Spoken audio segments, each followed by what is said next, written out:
नमस्कार, मी लतिका। आज मी तुम्हाला एक बटाट्याची नवीन रेसिपी बनवून दाखवणार आहे। त्यासाठी बघा छोटे बटाटे मी घेतलेले आहेत आणि हे मी शिजवून साल काढून घेतलेले आहेत। हे बटाट्यांचं काय करायचं, एक बटाटा हातावर घ्यायचा आणि अशा पद्धतीत दाबून घ्यायचा, असा चपटा झाला पाहिजे। तर अशा पद्धतीने मी सगळे बटाटे करून घेते। तेल बघा कढईमध्ये गरम करत ठेवलेलं आहे। तर त्याच्यामध्ये जे बटाटे आपण असे दाबून बघा मी केले होते चपटे, ते टाकून घ्यायचे। गॅस मीडियम आहे आणि मीडियम गॅसवर ह्याला ना थोडंसं हलकंसं आपण ह्याला फ्राय करून घ्यायचे। आता पलटी करून घेऊन 1 मिनिटभर ठेवायचं आणि पलटी करून घ्यायचे। बघा अशा पद्धतीने एकदम कलर चेंज होस्तोवर आपण ह्याला करून घेऊया। बघा भाजलेले आहेत, अशा प्रकारे भाजतात आणि काढून घ्यायचं। का तेल वगैरे जास्त लागत नाही आणि बटाट्यात पण जास्त तेल राहत नाहीये। मी अशा पद्धतीने मी सगळे करून घेते। अशा पद्धतीने बघा मी तळून घेतलेले आहे ते।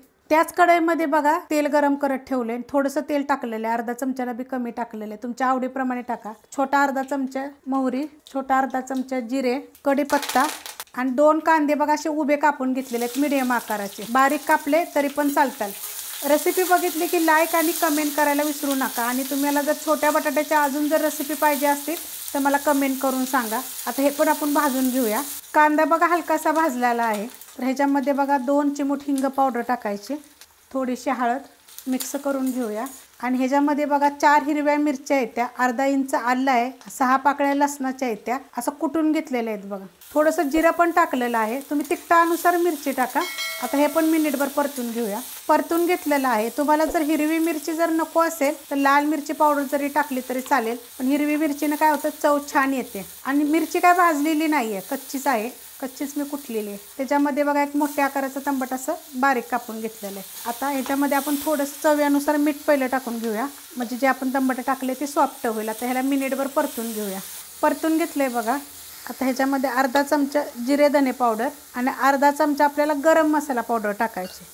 हलवून घेऊया, मिक्स करून घेतले बघा। हे सगळं मी मीडियम गॅसवर केलेलं आहे। आता ह्याच्यामध्ये बटाटे टाकून घ्यायचे जे आपण फ्राय करून घेतले, ते हलद हाताने असे सगळे मिक्स करून घ्यायचे। मिक्स करून घेतलेलं आहे। तर ह्याच्यामध्ये बघा थोडंसं पाणी आपल्याला टाकायचं, एकदम थोडंसं टाकायचं, हलवायचं आणि ह्याच्यावर एक 2 ते 3 मिनिटासाठी बारीक गॅसवर झाकण ठेवायचं। 2 ते 3 मिनिटं झालेत बघा बारीक गॅसवर झाकण ठेवलं, तर झाकण काढूया।